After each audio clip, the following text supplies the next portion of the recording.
अल्लाह ताला ने वतन अजीज पाकिस्तान को अपनी हर नेमत से नवाजा है।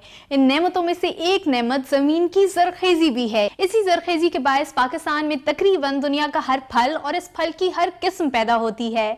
आज़ाद कश्मीर और खैबर पख्तूनख्वा के बलाई इलाकों की जमीन की जरखेजी फलों की पैदावार के हवाले से माला माल है। खासकर आड़ू, आलू बुखारा, चेरी, अंजीर और नाशपाती की पैदावार के हवाले से ये इलाके माला माल हैं। नाशपाती की पैदावार के लिहाज से पाकिस्तान दुनिया में 47वें नंबर पर है। पाकिस्तान में नाशपाती की सालाना पैदावार 16,569 मेट्रिक टन, आलू बुखारे की 49,800, आड़ू 73,201, चेरी की 2,000 और इंजीर की सालाना पैदावार 741 मेट्रिक टन है। अब बात हो जाए इन फलों के मरकबात से तैयार करदा फ्लेवर्ड दही की। दुनिया में फ्लेवर्ड दही का इस्तेमाल दिन ब दिन बढ़ता जा रहा है, क्योंकि डॉक्टर्स के मुताबिक दही में फलों के खास मरकबात शामिल करने से ये मजीद सेहत अफजा हो जाते हैं। दुनिया में फ्लेवर्ड दही की मार्केट में हर साल 3.8% के हिसाब से इजाफा हो रहा है। दुनिया में फ्लेवर्ड दही के बड़े खरीदारों में America, Canada, Mexico, Germany, France, बरतानिया, स्पेन, इटली, चीन, भारत, जापान, ऑस्ट्रेलिया, अफ्रीका और मिडल ईस्ट के ममालिक शामिल हैं। फ्लेवर्ड दही की बरामदात पर जर्मनी, फ्रांस, ऑस्ट्रेलिया, यूनान, स्पेन और नीदरलैंड की इजारादारी है। पाकिस्तान में हायर एजुकेशन कमीशन के ताउन से यूनिवर्सिटी ऑफ पुंछ रावलाकोट की डॉक्टर साइमा रफीक ने इलाकई फलों से फ्लेवर्ड दही बनाने का मंसूबा बनाया। इस मुनफरद और खूबसूरत मंसूबे में ऐसे फलों को शामिल किया गया जिनकी आज़ाद कश्मीर में बहुतात है। इनमें खास तौर पर चेरी, इंजील, नाशपाती और आलू बुखारा हैं। इस मंसूबे की कामयाबी से न सिर्फ आज़ाद जम्मू कश्मीर में फ्लेवर्ड दही इंडस्ट्री का रूप धार लेगी, बल्कि पाकिस्तान के दीगर इलाकों में भी मकामी फलों से फ्लेवर्ड दही इंडस्ट्री को फरोग मिलेगा। यह खूबसूरत मंसूबा कामयाबी से अपना सफर जारी रखे हुए है। आइए देखते हैं ये रिपोर्ट।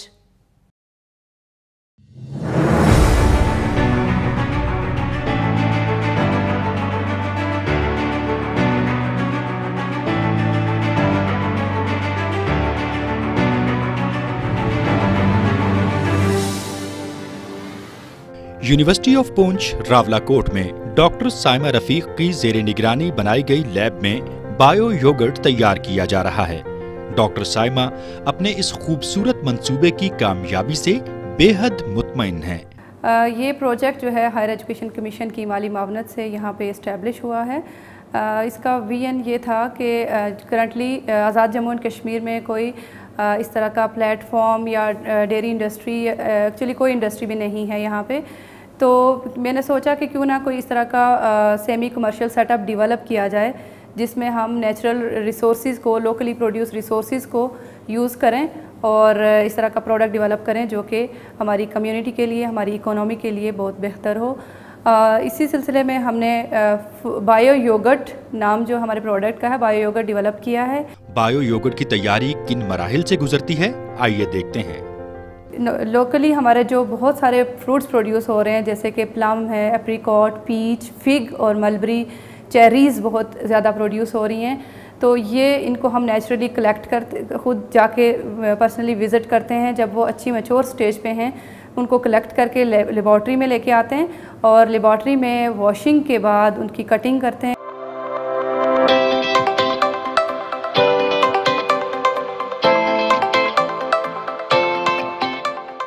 कटिंग के बाद हम उसको ब्लेंडर में पल्प बनाने के लिए डालते हैं और उसके बाद पेस्चराइजेशन का प्रोसेस होता है। पल्प की पेस्चराइजेशन के बाद, कूलिंग के बाद हम उनको ये जो आपको नज़र आ रहे हैं कि ये हम इनमें पैक करके रेफ्रिजरेट कर देते हैं और फिर हम उसको जब प्रोडक्ट की प्रिपरेशन में यूज़ करते हैं।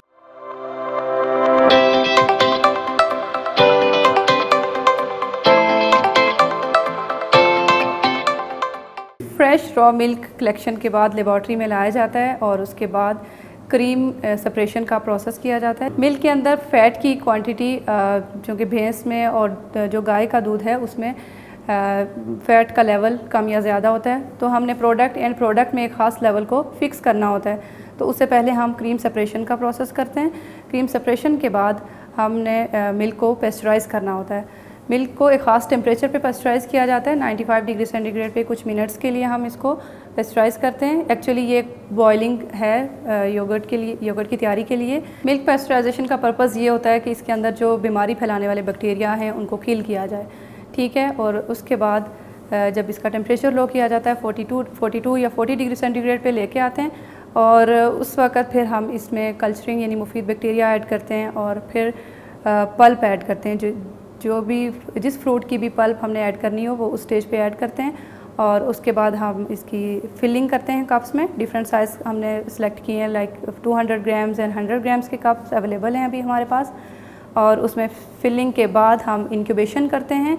इंक्यूबेशन के बाद हम उसको 2 to 3 आवर्स का टाइम देते हैं, जिसमें बैक्टीरिया जो है वो एक ख़ास टेम्परेचर पे दही को जमा देते हैं, और वो फिर प्रोडक्ट हमारा रेडी होने के बाद हम उसको वापस चिलिंग में रख लेते हैं या रेफ्रिजरेट कर देते हैं। हमने जो 8 फ्लेवर्स हैं इसमें mulberry, fig, apricot, peach, plum और चेरीज़ को हमने लिए।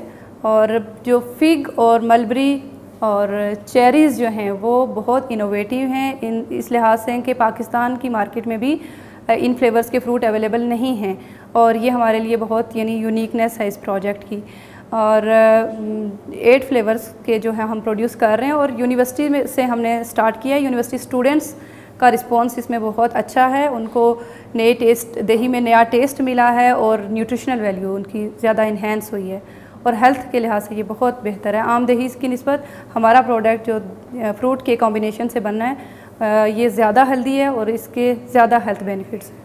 बायो योगर्ट लैब की तैयारी में डॉक्टर साइमा को यूनिवर्सिटी इंतजामिया की मुकम्मल मावनत रही। दूध से दही तैयार करना, और वो इस लिहाज से सेहत के एतबार से कि भाई दही तो तैयार हो रहा है, इसमें शक नहीं है, लेकिन साइंटिफिकली प्योरीफाइड और सेहत को मद्देनज़र रखते हुए जो ये पहला प्रोजेक्ट है जो कि यहाँ आज़ाद कश्मीर के अंदर ये शुरू होगा। ये प्रोजेक्ट इस लिहाज से जो है इसकी बड़ी वैल्यू है कि एक तो इसकी वजह से जो अंडर एक्सप्लॉइटेड और नेगलेक्टेड न्यूट्रिशनल और न्यूट्रासिटिकल सोर्सेज हैं वो एक्सप्लोर होंगे, और दूसरा उनकी प्रॉपर यूटिलाइजेशन से जो फंक्शनल फूड प्रोडक्ट्स डेवलप होंगे, और वो इस इलाके और ओवरऑल पूरे कंट्री की जो हेल्थ है उसको बेहतर करने में मावन और मददगार होंगे। बायो योगर्ट लैब में न सिर्फ फ्लेवर्ड दही बनाया जा रहा है, बल्कि यूनिवर्सिटी के तलबा और तालिबात को अमली तरबियत देकर उन्हें अपना रोजगार हासिल करने के लिए हौसला अफजाई भी की जा रही है। मार्केटिंग एंड कमर्शलाइजेशन जो है इस प्रोजेक्ट की वो मैं देख रहा हूँ, और हमारी जो प्रोडक्ट बनी है उसकी all over the Kashmir and जो हमारी इंडस्ट्री लाहौर में है उसके साथ जो मार्केटिंग और कमर्शलाइजेशन की स्ट्रेटेजी है उस पर अभी हम काम कर रहे हैं। मेरा ओवरऑल काम ये है कि जब प्रोडक्ट आती है तो उसकी टेस्टिंग के हवाले से, उसके अलावा अपनी जो टीम है उसको असिस्ट करता हूँ। हमने इतना कुछ सीखा है कि मेरा अब जो माइंड सेट है कि वो मैं जॉब को प्रेफर नहीं करता, मैं अपना बिज़नेस इंशाल्लाह सेटअप करूँगा। ये फिग फ्लेवर्ड योगर्ट है।